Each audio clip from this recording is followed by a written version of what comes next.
कि A B क्या है, ए बी एक वैद्युत द्विध्रुव है, ए बी है जिसका मध्य बिंदु क्या है, ओ है। ठीक है, मध्य बिंदु ओ से अच्छी स्थिति में, सॉरी निरक्षीय स्थिति में एक बिंदु क्या है, पी स्थित है, जिस पर हमें क्या ज्ञात करना है, वैद्युत क्षेत्र की तीव्रता ज्ञात करनी है। इतना लिखवाएगा। ठीक है, यह किससे बना है, तो माइनस की आयु से मिलकर के बना है और एक प्लस की आयु से मिलकर के बना है।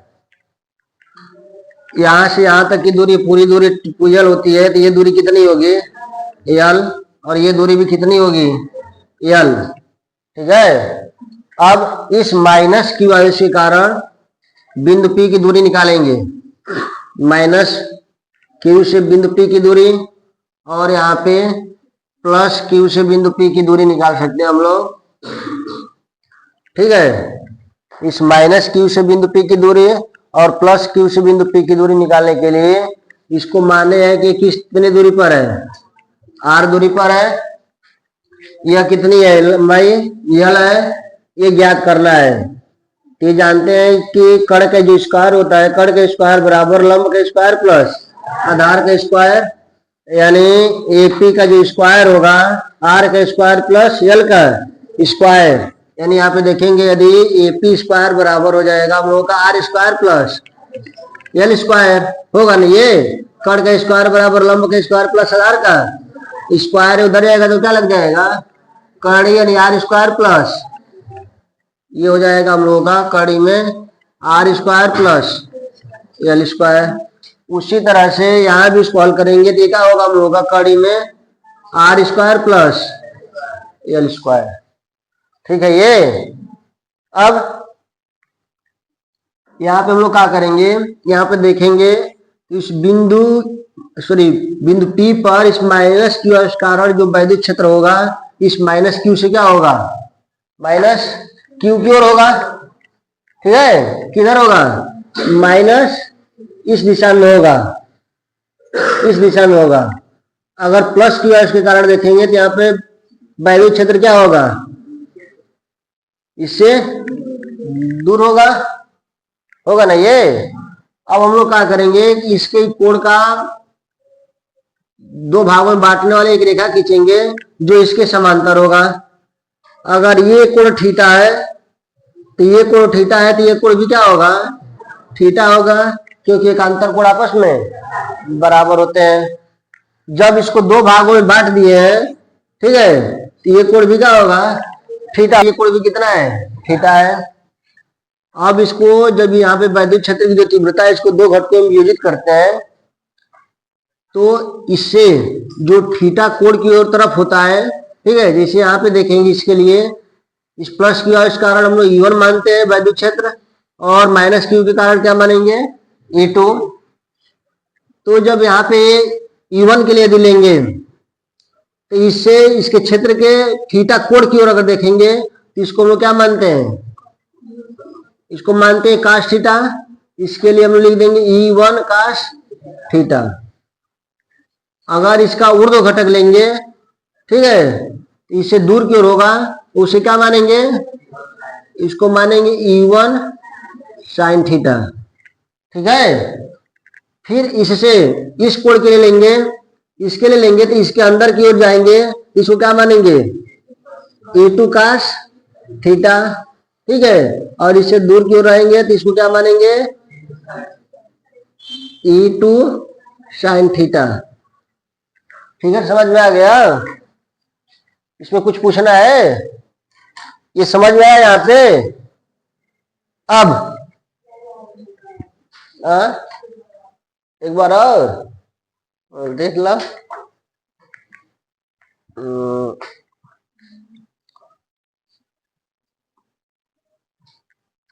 यहाँ पे देखा ये माइनस क्यू के कारण यहाँ पे जो तीव्रता होगी, वैद्युत क्षेत्र जो होगा, इस माइनस क्यू आवेश की ओर होगा, और ये प्लस क्यू आवेश से क्या होगा, दूर होगा।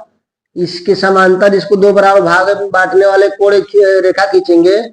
ठीक है, अगर ये थीटा मानते हैं तो ये भी क्या होगा, थीटा होगा। जब ये थीटा होगा तो ये भी क्या होगा, थीटा होगा, क्योंकि दोनों आपस में बराबर है। ठीक है, अब यहाँ पे हम लोग क्या करेंगे, इसको दो भागों में बांटेंगे। ठीक है, एक क्षैतिज घटक और एक ऊर्ध्व घटक। तो जो क्षैतिज घटक लेंगे तो इसके जो कोण की ओर होता है, इसके अंदर की ओर होता है, उसको हम लोग काश में मानते हैं। E1 का होगा काश थीटा। जब इससे जो दूर होगा इसको क्या लेंगे, E1 साइन थीटा। उसी तरह से इसको जब दो भागों में बांटेंगे, इसकी ओर जो होगा जो क्या बोलेंगे, E2 काश थीटा। और इसके अंदर के जो होगा उसे क्या बोलेंगे, सॉरी इससे जो बाहर की ओर होगा उसे क्या बोलेंगे, E2 साइन थीटा। ये याद रखना है। ठीक है, ये सदिश निरूपण में पढ़े होंगे, 11 में तो पढ़ाया गया होगा, बताया गया होगा। ठीक है, ऐसा होता है। समझ में आया। जब थीटा कोण की ओर लेंगे, जब कोण की ओर लेते हैं तो उसको क्या मानते हैं, काश में। जब उससे बाहर की ओर लेते हैं तो उसको साइन में। ठीक है, इतना है। अब अभी कुछ आया समझ में।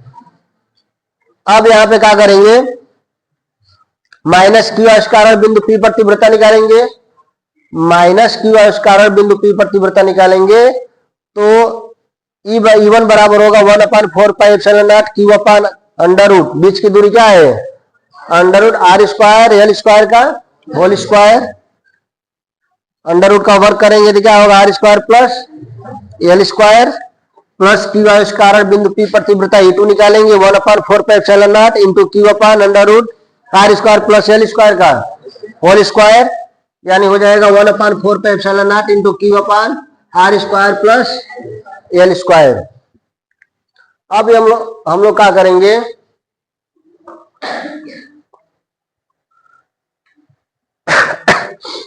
यहां से इस बिंदु पर तीव्रता निकालेंगे। ठीक है, जब तीव्रता निकालेंगे E बराबर तो हो जाएगा E1 काश थीटा प्लस E2 काश थीटा। क्यों होगा, क्योंकि जो ये ऊर्ध्व घटक है, ये दोनों ऊर्ध्व घटक, एक E1 साइन थीटा है और E2 साइन थीटा है, ये बराबर और विपरीत दिशा में होने के कारण क्या होंगे, निरस्त हो जाएंगे। बराबर है, इसका परिमाण बराबर है, परंतु ये क्या है, दूसरे के विपरीत दिशा में है। तो कल ही बताए थे कि जब दो सदिश एक दूसरे के विपरीत होती है तो बड़े वाले में छोटे को घटा देते हैं। तो यहाँ पे बड़े और न कोई बड़ा है न कोई छोटा है, दोनों आपस में बराबर है। जब दोनों आपस में बराबर से घटाएंगे तो उसका मान क्या होगा, शून्य होगा। इस कारण से दोनों का परिमाण आपस में बराबर है और विपरीत दिशा में है, इस कारण से क्या होंगे, निरस्त हो जाएंगे। जबकि जो क्षैतिज घटक है E1 काश थीटा और E2 काश थीटा आपस में एक ही दिशा में होने के कारण से आपस में जुड़ जाएंगे। दोनों की दिशा एक ही है ना, ये दोनों की दिशा जब एक ही है तो एक ही दिशा में होने के कारण से ये दोनों आपस में जुड़ जाएंगे। जब जुड़ जाएंगे यानी E बराबर होगा E1 काश थीटा प्लस E2 काश थीटा। काश थीटा यहाँ से कॉमन कर देंगे तो E1 प्लस E2, E1 का मान हम लोग निकाले यहां से रख देंगे और E2 का मान ये रख देंगे। अब यहाँ पे ये दोनों आपस में बराबर है तो जोड़ेंगे तो क्या होगा, 1/4πε0 into 2q upon R square plus L square. परंतु जो काश थीटा है, काश थीटा बराबर देखेंगे थीटा है तो इस कोण के लिए ये लंब है, ये आधार है और एक है कड़ है। काश थीटा बराबर होता है आधार बटा में कड़, काश थीटा बराबर आधार बटा में कड़, यानी काश थीटा बराबर आधार का मान यल, कड़ का मान under root R square plus L square. यहाँ पे मान रख देंगे काश थीटा का। जब यहाँ पे काश थीटा का मान रखेंगे तो हम लोग को मिलेगा 1/4πε0 into 2q upon R square plus L square into L upon under root R square plus L square. Under root का जो लिख सकते हैं हम 1/2, 1/2 और यहाँ भी क्या है, एक है। जब ये दोनों आधार समान है तो घातों को आपस में जोड़ लेंगे, यानी 1 और 1/2 जोड़ेंगे तो कितना होगा, 3/2। परंतु वैद्युत ध्रुव गुण P बराबर होता है 2ql, P बराबर 2ql, 2ql की जगह पे क्या रखेंगे, P R square plus L square का होल पावर 3/2। यदि r इज ग्रेटर देन क्या हो, एल हो, यानी आर का मान एल की अपेक्षा काफी बड़ा हो। ठीक है, एल को निरस्त मानेंगे, आर स्क्वायर का होल पावर 3/2, ये 2 से 2 कट जाएगा। E बराबर मिलेगा 1/4πε0 into P upon R Q. ठीक है, कुछ पूछना है इसमें? कहो, समझ में आया?